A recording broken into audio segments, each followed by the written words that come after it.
Saudara-saudari dan anak-anak yang terkasih dalam Kristus, dari Novisiat SVD Kuweruteng Manggarai Flores NTT, saya Pastor Freddy Jahadin SVD menyampaikan ucapan selamat jumpa lagi lewat siraman rohani. Hari ini Minggu 23 Oktober 2022, kita memuji dan memuliakan Tuhan. Injil hari ini diambil dari Lukas bab 18 ayat 9 sampai 14. Kita diajak untuk selalu rendah hati dan di hadapan Tuhan. Marilah kita berdoa memohon penerangan Roh Kudus. Dalam nama Bapa dan Putra dan Roh Kudus. Amin. Tuhan dan Allah kami, puji dan syukur kami haturkan kepadamu karena Engkau selalu mengingatkan kami untuk rendah hati di hadapan-Mu. Bukannya memuji diri dan menganggap rendah orang lain. Tuhan, sadarkanlah kami bahwa di saat kami sukses, kami seharusnya selalu memuji Engkau, karena Engkau sendirilah yang memungkinkan semuanya itu terjadi. Dan di saat kami gagal dan jatuh ke dalam dosa, kami mohon berbelas kasihlah kepada kami dan ampunilah dosa kami. Tuhan, utuslah Roh Kudus-Mu, terangilah pikiran dan hati kami, agar sabda-Mu yang akan kami dengar dapat kami pahami dengan baik, dan isi pesan-Mu dapat kami hayati dan amalkan dalam hidup harian kami. Doa ini kami sampaikan dengan perantaran Kristus Tuhan kami. Amin. Tuhan bersamamu dan bersama roh-Mu. Inilah Injil Yesus Kristus menurut Lukas. Dimuliakanlah Tuhan. Sekali peristiwa, Yesus mengatakan perumpamaan ini kepada beberapa orang yang menganggap dirinya benar dan memandang rendah semua orang lain. Ada dua orang pergi ke bait Allah untuk berdoa. Yang seorang adalah orang Farisi dan yang lain pemungut cukai. Orang Farisi itu berdiri dan berdoa dalam hatinya begini, "Ya Allah, aku mengucap syukur kepadamu karena aku tidak sama seperti semua orang lain. Aku bukan perampok, bukan orang zalim, bukan pezina, dan bukan juga seperti pemungut cukai ini. Aku berpuasa 2 kali seminggu. Aku memberikan ke-10 dari segala penghasilanku." Tetapi pemungut cukai itu berdiri jauh-jauh, bahkan ia tidak berani menengadah ke langit, melainkan menebah dadanya dan berkata, "Ya Allah, kasihanilah aku orang berdosa ini." Aku berkata kepadamu, orang ini pulang ke rumahnya sebagai orang yang dibenarkan Allah. Sedangkan orang lain itu tidak. Sebab siapa saja meninggikan diri akan direndahkan. Dan siapa saja yang merendahkan diri, ia akan ditinggikan. Demikianlah sabda Tuhan. Terpujilah Kristus. Saudara-saudari dan anak-anak yang terkasih dalam Kristus, tema renungan kita hari ini ialah rendah hati di hadapan Tuhan. Yesus Kristus adalah seorang yang suka bercerita. Di saat dia mau mengajar satu pelajaran, dia menggunakan cerita. Karena dia tahu bahwa orang akan lebih mudah mengingat cerita dan pesan di balik cerita itu. Hari ini Yesus menceritakan satu cerita tentang orang Farisi yang meninggikan dirinya waktu berdoa dan seorang pemungut cukai yang rendah hati.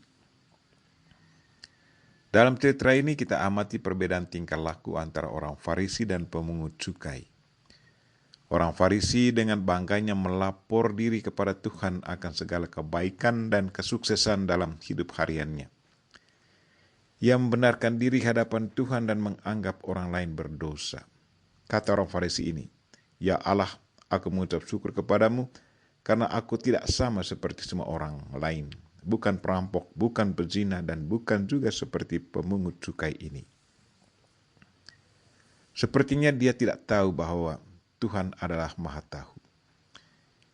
Di saat dia meninggikan dirinya di hadapan Tuhan, pada saat yang sama, orang Farisi ini sudah jatuh ke dalam dosa kesombongan.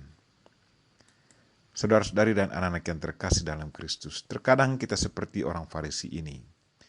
Terkadang dalam berdoa, kita juga membandingkan diri kita dengan orang lain. Contohnya saja, dalam doa kita mendengar orang berkata, "Tuhan, Begitu banyak orang di luar sana yang mabuk, judi, tidak berdoa, tidak datang ke gereja, dan lain-lain. Kita membenarkan diri di hadapan Tuhan dan mempersalahkan orang lain. Kalau kita mau ucapkan syukur atas kesuksesan kita, berilah pujian kepada Tuhan, karena Dialah yang memungkinkan semua itu terjadi. Karena berkat-Nya lah kita alami kesuksesan itu. Kepintaran kita bersumber pada Tuhan dan kekuatan kita berasal daripadanya. Tuhan adalah sumber segalanya, dan kita cuma penyalur kekuatan dan kepintarannya.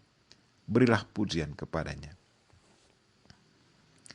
Kalau kita amati tingkah laku pemungut cukai, dia berdiri jauh-jauh, bahkan tidak berani menengadah ke langit, melainkan memukul diri dan berkata, "Ya Allah, kasihanilah aku orang berdosa ini." Pemungut cukai sungguh sadar akan kekurangannya dan memohon belas kasihan Tuhan ke atas dirinya sendiri. Yesus memuji sikap doa dari pemungut cukai ini. Yesus berkata, orang ini pulang ke rumahnya sebagai orang yang dibenarkan Allah, dan orang lain itu tidak. Yesus pada akhir pengajarannya menegaskan kepada para murid-Nya, katanya, barang siapa yang meninggikan dirinya, ia akan direndahkan, dan barang siapa merendahkan diri, ia akan ditinggikan. Apa yang dikatakan Yesus ini sungguh-sungguh benar. Sering terjadi dalam masyarakat kita bahwa orang yang meninggikan dirinya sombong dan sok tahu. Reaksi orang lain terhadap pribadi demikian adalah cibirkan bibir dan merendahkan dia, tidak mempercaya dia. Sebaliknya, kalau orang selalu rendah hati, sopan, dan akui kelemahannya, maka orang lain akan selalu memuji-muji dan malah jadikan dia sebagai tokoh panutan dalam masyarakat. Saudara-saudari dan anak-anak yang terkasih dalam Kristus, kita bertanya diri, kita masuk dalam kelompok yang mana? Kelompok yang selalu mengakui diri hebat, rendahkan orang lain, atau masuk dalam kelompok yang selalu sadar akan kekurangan dan kelemahan diri sendiri, dan dengan sopan memohon ampun atas kesalahan dan dosa agar boleh berelasi dan berkomunikasi dengan baik kembali? Kita berdoa mohon bantuan Tuhan agar kita selalu promosikan sikap rendah hati terhadap sesama dan terhadap Tuhan dalam kehidupan harian kita. Kita mohon Bunda Maria untuk selalu mendoakan kita. Amin. Marilah kita mohon berkat Tuhan. Tuhan bersamamu dan bersama rohmu. Semoga saudara sekalian dan mereka-mereka yang kita doakan pada hari ini, secara khusus mereka yang sakit, dan segala aktivitas kita sepanjang hari ini, dilindungi, dibimbing, dan diberkati oleh Allah yang Maha Kuasa, Bapa dan Putra dan Roh Kudus. Amin. Terima kasih sudah nonton. Jangan lupa like, subscribe, dan share ya.